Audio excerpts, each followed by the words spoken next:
So let's talk a little bit more about what's going on with Beth in this episode so far. Well, Beth, who happens to be one of my favorite characters, by the way, she is... the star is just a phenomenal actress, and she's bringing a lot to that Beth character. You're seeing a lot of her compassion and her just, you know, she cares so much for the people around her. And I really liked her scene when she was walking through Casey's apartment, and she was going into the bedroom. Things of that nature. She's really missing Casey at this point. Yes, for Beth to still have that compassion, that love for Casey, really shows you a lot about that character. And the fact that with Casey being gone, and, you know, or whatever, and she still has that love for her, and still just is really missing her, and really wants her to come back, and, you know, really wants to see Casey happy, truly happy. Now, we do have Tracy Brazee, who plays Shannon Connolly. Yes. Now, we saw her in like a tidbit of episode 2. Right. You got that little, the little scene, just the quick intro of Tracy. Yes. And then we see her a little bit more in this scene because she and Beth have a conversation in the hallway. There's a lot more of her to come, trust me.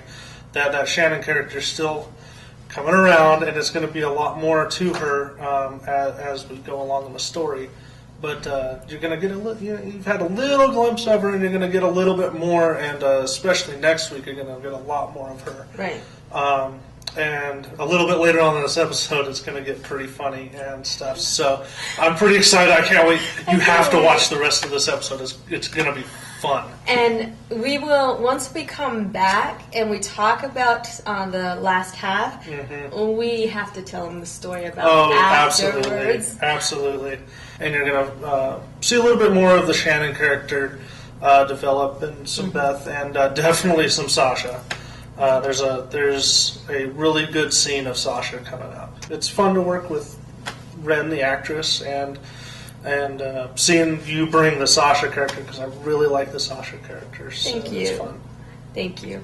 All right, so we're going to let you get back to the second half of Tallon Lake, and we'll be right back afterwards, so don't go away. We'll see you soon. All right.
So you see, I feel as if I'm losing one of my best friends. No, I've already lost her. Casey sounds like a girl who's just confused right now. With what you told me of Vic, she seems to be lost. Yeah. One thing she needs right now is you. Me? I don't feel as if I can do anything for her. She's so distant. Yes, but who did she call before she left? Me? Yes. And that proves that, at least in some way, that she's still with you. Thank you. What are friends for? Friends are a wonderful thing. I'm Elizabeth McKinley, but you can call me Beth. And my new friend is? Shannon Connolly. It's very nice to meet you. Pleasure's all mine. You're gonna be okay? Yes. All thanks to you, I'm at a better place now. Good.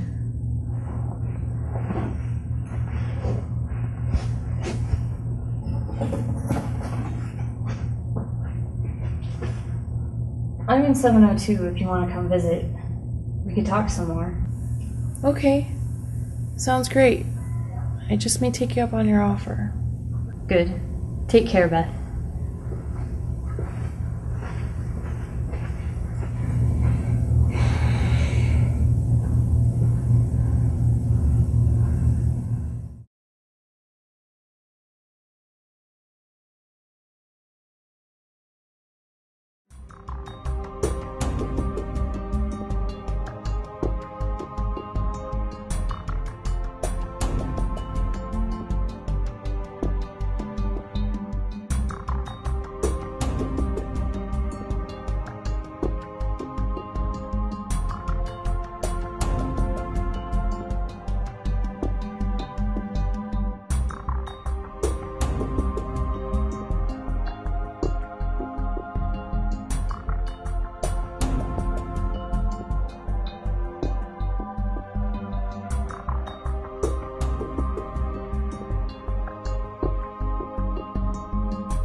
Ohio gozaimasu!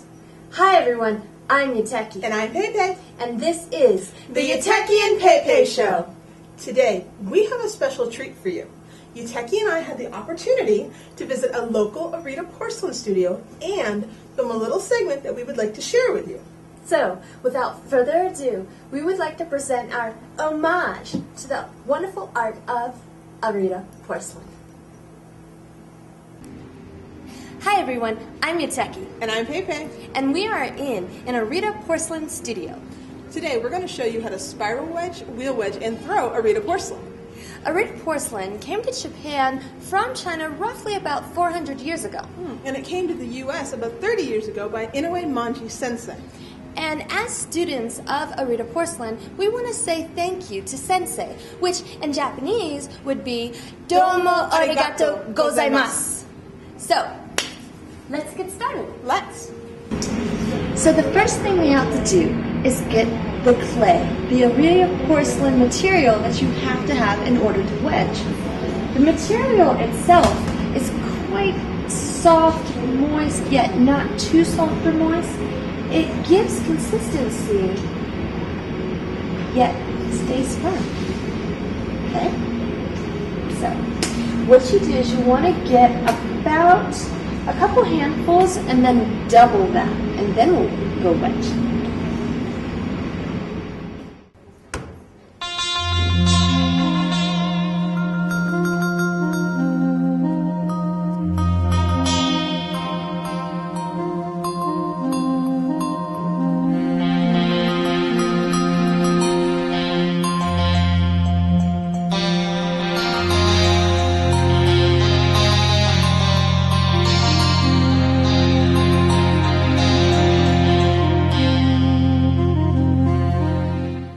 Now, for those of you who want to know why we spiral wedge, it is to align all of the particles so that when we throw properly, and for trimming and firing, the bowl comes out as it should.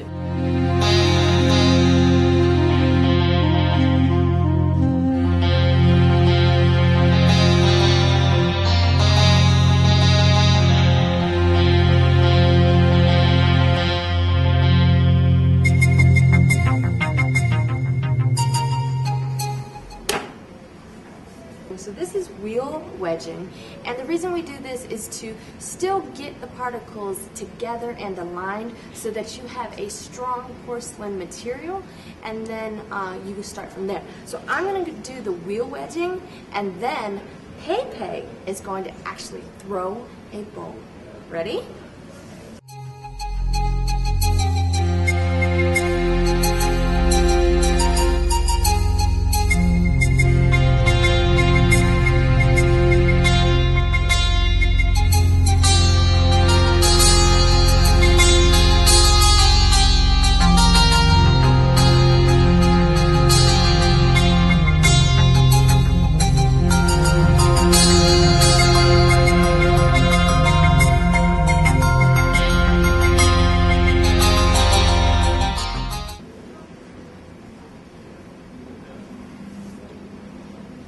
Okay, so that's wheel wedging.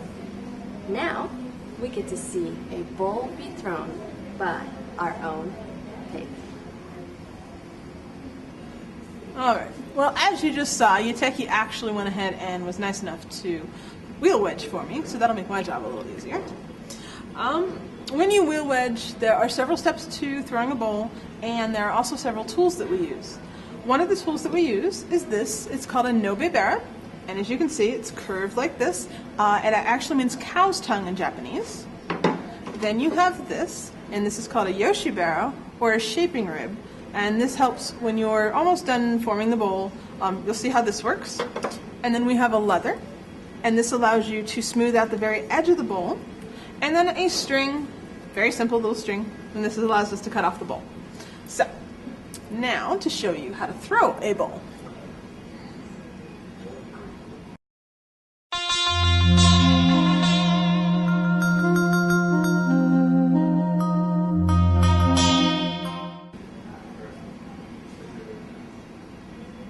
Like so.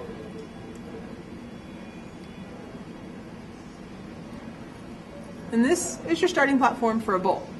Now, when you start a bowl, your first step is to create a thumb hole, and you do it with one thumb, and it's always the left one.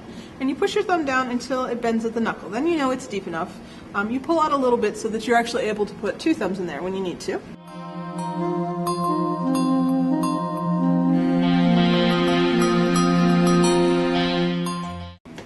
Your first tool, as I said, is the nobebara or cow's tongue, or some people even call it a ski tool. And you'll put slick on the back of it. Whoops! And you try not to drop it. And this helps that when it's inside the clay, it keeps the clay spinning and it doesn't get caught. So what you do is you have your hand here, you hold your tool like so.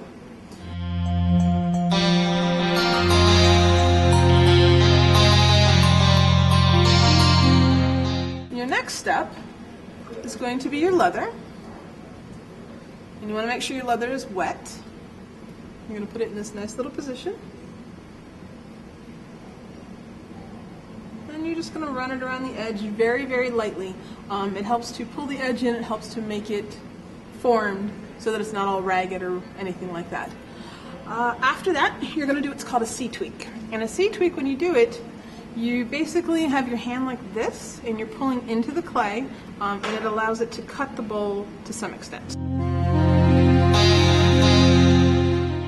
After you do that, you're going to take your shaping rib, again with slick, and you're going to use this on the inside like so.